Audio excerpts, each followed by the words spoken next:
This is Colin Dixon with nScreenMedia, and I'm here with Jay Fulcher, CEO of Ooyala.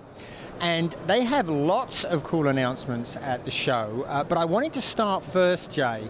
Let's talk about Android and connected TV reach, because they sometimes seem a little bit like the orphan children of the video world, particularly the Android platform.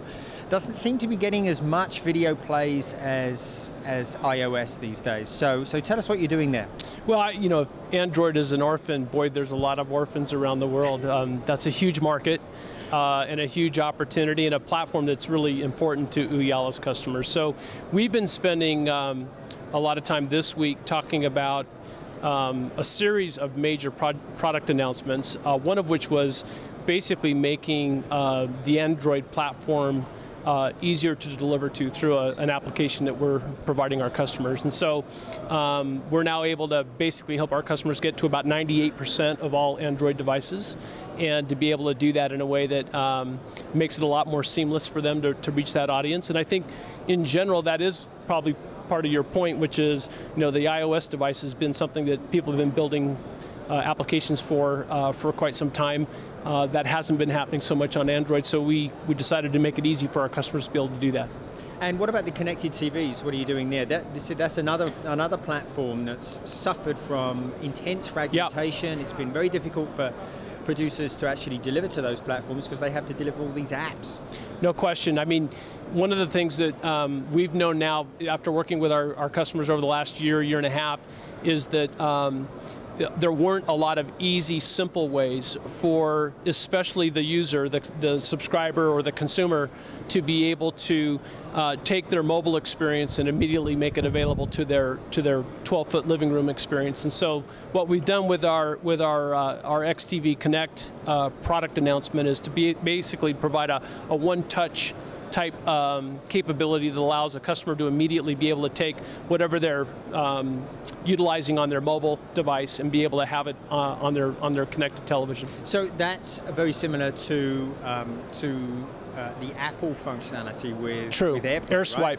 Yeah. Yep. So you're providing that sort of functionality? We are. Yeah. So the whole idea here is what we're seeing through all of the data that we're collecting across the 250 million unique viewers that we are reaching every month is more and more, about 50% of our audience, by the way, when they're watching television, has a mobile device in their lap.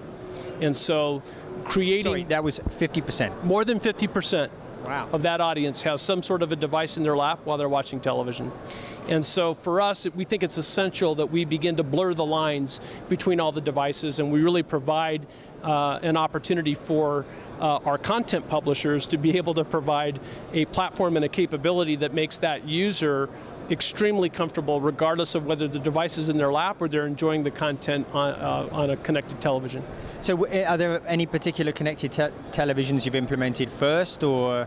There's a wide variety of them, and we've been working with all of the large consumer electronic companies really now for several years. Samsung, LG, Panasonic, a variety of those companies will all be ones that are included. And you've also been doing some work in the area of DRM and protection, content protection. That's true, yeah. So we're continuing to, we think, advance the state of the art related to providing our publishers what they need in terms of protecting their content and making sure that the ability exists for them to make sure that there's an entitlement capability that can be integrated into the Ooyala platform so that they're clear that whoever is in fact having access to the content is entitled and authorized to have access. It's a pretty tough job getting content providers comfortable with this, right? Because they're very worried about their content being stolen. It's been a long road to getting them comfortable with getting on the home networks and on the internet. Talk to me a little bit about how you're supporting that and making sure that they're reassured that their content doesn't go astray. Yeah, I think first and foremost, many of the publishers, as you say, I think have been very concerned about as the audience becomes more fragmented across more screens and more devices. First of all, how does that experience work effectively and efficiently? maybe first and foremost. And then secondly, how do we make sure that whoever's enjoying the content has the rights to do that? And I think over time, what we've been able to do is to try to, I think, use our expertise around analytics, around big data, around managing information, not only around the content that's being provided, but also managing the information that becomes available to us as we integrate with some of the entitlement systems and being able to marry the two. That's been pretty essential so that people understand that A, their content's protected, but that B, they're able to have much greater reach with their content, all the places that they'd like to make sure that it gets, as long as none of their rights are being violated. That's a pretty tall order, so it's great that you're making it a lot simpler for the content providers. It is a very tall order. I mean, and I would say that we're taking, the first step or two of what will be a several-step process in order to make sure that both the technology works, the underlying business model is enabled, and then ultimately, all the constituents in that value proposition get what they want. So there's one thing I want to move on to now, which is very near and dear to my heart. I've covered it a lot in the past, well, probably the past 5 or 6 years, and that's the discovery piece. Now, last year you delivered a very important piece of the puzzle, which was your discovery platform for the metadata. This year, you've introduced the discovery guide. So tell us about why you decided to introduce a guide on top of the metadata piece. Yep. And what you're doing with discovery and how you're helping people find stuff. Well, first of all, fundamentally, personalization has been something that's been important to Ooyala in our value proposition now for some time, and we feel like because of our credentials around our analytics engine and all the data that we're collecting around users, the way that people are interacting with content, the devices they're on, the time of day they're typically likely to be on one device versus another, how behaviors change from a geographic perspective, and then quite frankly, the way that we frankly have built our analytics product, the fact that part of it is behavioral and part of it is machine learning, we think has been something that has caused us to think through to what degree can we continue to try to transform the programming guide, and we no longer feel like a grid-based traditional view of content meets with today's digital consumer. Instead, whether it's a mosaic kind of representation or whether it's some other sort of a format, we think there are infinitely better opportunities now to provide users with an ability to, by the way, not only understand what's available to them from a video on demand perspective, but also from a live perspective, and to basically meld together not only what's on traditional television, but also what's available online, what's available via the web. That's very much a piece that I think has been missing, right? That bringing together both live and on demand.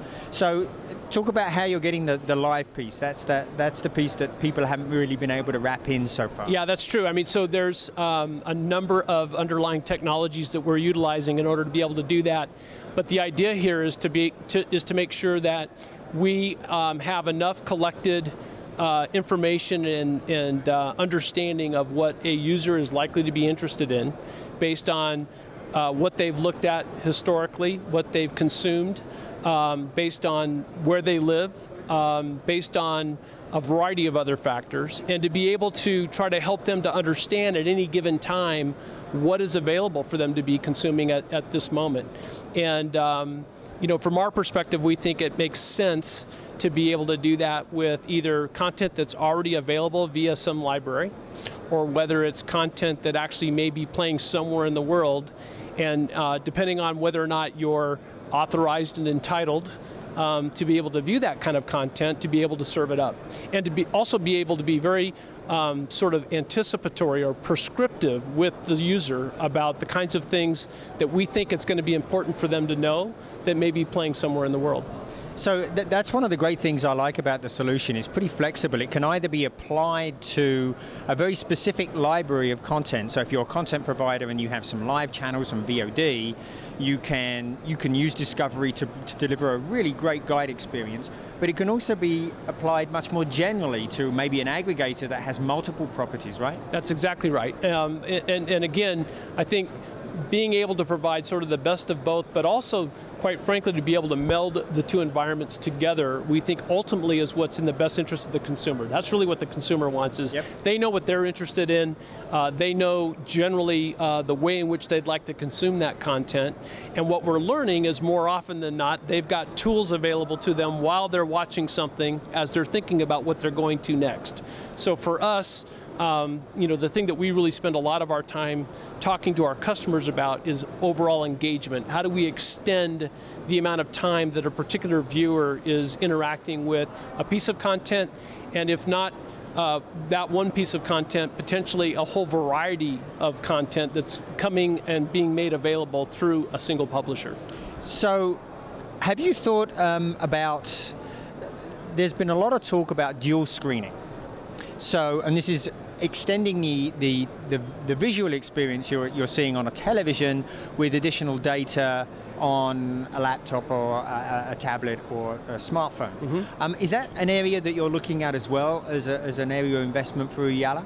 It is. We have a number of partners, in fact several of them that are here with us this week at NAB, who are doing a variety of different things to help sort of create an environment where more and more of that kind of capability is available to viewers. So whether it might be clipping services and editorial services that allow specific clips and short-term or small snippets of content to be available, or whether it might be really more of a blended set of content of a certain genre coming from a variety of different publishers, but giving sort of the subscriber the opportunity to really begin to sort of curate the web and or linear television more proactively. We think all of those kinds of capabilities are really important. I mean, I think the overall thing when it comes to how we think about assembling a viewing experience is trying to make sure, first and foremost, that we all recognize that maybe in ways that was never before possible, the viewer's in charge, the viewer's in control. I love that. We've got technology that allows them to be in charge. Yeah, I love that phrase, assembling a viewing experience, because that very much typifies, I think, what consumers are doing today. And the Discovery Guide, it sounds like it's really taking a run at one of the problems I often find with guides is, they've got a hammer. Everything looks like a nail. You need something much more flexible, right? Yeah. There's no question. I mean, I think for the most part, today what's happening, depending on what part of the world, depending on bandwidth, quality, depending on a variety of other factors, but what's happening is generally the consumer is sort of left to their own devices to try to figure out, no pun intended, to try to figure out how best to cobble together the experience they're looking for. And really what Ooyala is trying to do is to help our publishers put that experience together, sort of proactively, so that the consumer has an easier, more seamless, more enjoyable experience. Right, Jay, I think on that we will wrap it up, but that's been fantastic. Thank you for coming by, telling us about Discovery XTV Connect, and we look forward to hearing a lot more from you in the very near future. Thanks, Colin. I appreciate it very much. Thank you.